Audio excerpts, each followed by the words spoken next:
3.5 అయితే అసలు విషయం కూడా చెప్పాలి మీకు. పాత నిబంధనలో యూదులకు 7 పండుగలు ఉన్నాయి, తెలుసా మీకు? 7 పండుగలు. ఆ 7 పండుగలు ఏదైతే మొత్తం అర్థమైపోయినట్టే. జాగ్రత్త, 7 పండుగలు చుట్టే కథ అంతా ఉంటుంది. మొదటిది పస్కా పండుగ, ఆయన శిలువ. రెండవది పులియని రొట్టెల పండుగ, ఆయన సమాధిలో ఆయన పులిసిపోలేదు. మూడవది ప్రథమ ఫలముల పండుగ, ఆయన ప్రథమ ఫలముగా తిరిగి లేచాడు, పునరుత్థానం. నాలుగవది వారముల పండుగ. వారం అంటే 7 ఏళ్ళు, 49. 49 తర్వాత ఏమొస్తుంది? 50.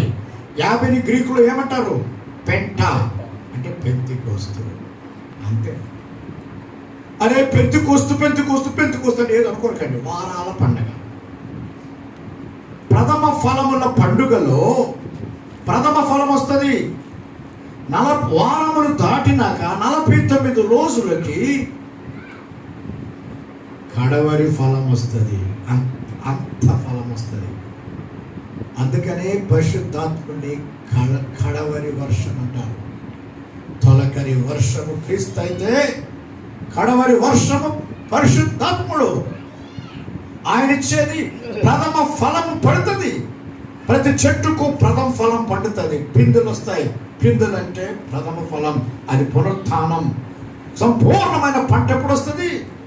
పరిశుద్ధాత్ముడు వచ్చినప్పుడు. పంటలు తెల్లవారి కోతకు సిద్ధమై ఉన్నాయి. క్రీస్తు వచ్చినప్పుడు కోతకు కోస్తాడు. పరిశుద్ధాత్ముడు వచ్చినప్పుడు కోత. అదే పండగ వారముల పండుగ. ఎన్ని పండుగలు అయినాయి? 4 అయినాయి. 5వ పండుగ బోరల పండుగ. బోరల పండుగ అంటే మధ్యాకాశానికి వచ్చినప్పుడు, బోర వచ్చినప్పుడు, ఆ బోర ఆర్భాటంతో బోర ఊదినప్పుడు ఎక్కడ పోతాం మనం? మధ్యాకాశానికి పోతాం. సంఘము ఎత్తబడే పండుగ. బోరల పండుగ పైన అవుతుంటే కింద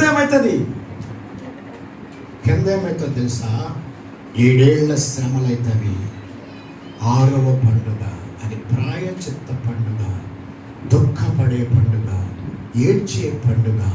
అది 7 ఏళ్ల శ్రమ. 7 ఏళ్ల శ్రమ. దానియేలు గ్రంథములో చెప్పిన 70 వారాలు అయిపోయింది. 69 వారాలు అయిపోయింది. మధ్యలో సంఘం వచ్చింది. ఆ తర్వాత 7వ వారానికి ఎదురు చూస్తున్నాం. సంఘము ఆరంభమైనప్పుడు 69 వారాలు అయిపోయినాయి. నేను ఒక జోక్ చెప్పిన.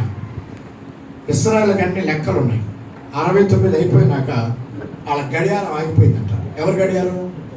ఇశ్రాయేలు. మన గడియారం ఆరంభమైంది. మన గడియారం ఆరంభమైతే ఆ గడియారం నడుస్తూ ఉంది. ఈ మధ్యలో డౌట్ వచ్చి ఇశ్రాయేలు అడిగినట్ట, ఓ సంఘమా మీ గడియారం ఎప్పుడు ఆగిపోయింది? సంఘం అన్నదంటే మాకేం తెలుసు. కాదయ్యా, అసలు ఎందుకు అడుగుతున్నావు? ఇశ్రాయేలు అన్నారు, మా గడియారం ఆగిపోయినప్పుడు మీ గడియారం ఆరంభమైంది. మీది ఆగిపోయినాక మాది ఆరంభమవుతుందట. ఆ చివరి వారం ఆరంభమవుతుందట. మీది ఎప్పుడు ఆగిపోయింది? అప్పుడు సంఘం ఏమన్నా తెలుసా? మాకు లెక్కలు లేవు. 69 70 మాకు లేవు. అది మీకే. మాకు కృపాకాలం. కృపాలకు లెక్కలు ఉండవు. ఎప్పుడు ఆగిపోయిందో మాకు తెలియదు. 70 వారాల ప్రవచనం ఎవరికి? ఇశ్రాయేలులకు. మనకు కాలేదు. మధ్యలో కృపాకాలంలో ఉన్నాం. ఆళ్ళపురమన్నా సరే ఏదో ఒకటి కానీ చెప్పండి, మీరు ఎప్పుడు లెగుతారో అప్పుడు మేము లాస్ట్ వారం ఆరంభం. అది లెక్క. ఇప్పుడు శ్రమలు, ప్రాయచిత్త పండుగ. చివరి పండుగ ఏంటో తెలుసా? 7వ పండుగ. 7వ పండుగ చెప్పాలంటే ఫస్ట్ ఆరు చెప్పు. పస్కా, సిలువ, పులియని పండుగ, సమాధి, ప్రథమ ఫలములు, పునరుత్థానం, వారాల పండుగ, పెంతెకోస్తు, బోరల పండుగ, సంఘం ఎత్తబడుట, ప్రాయచిత్త పండుగ, దుఃఖ పండుగ, 7 ఏళ్ల శ్రమలు. ఆ తర్వాత 7వ పండుగ పేరు గుడారాల పండుగ. ఏసన్న వాళ్ళు పెట్టుకుంటారే అదే. గుడారాల పండుగ అంటే దేవుని నివాసము మనుషుల మధ్య రాబోతుంది.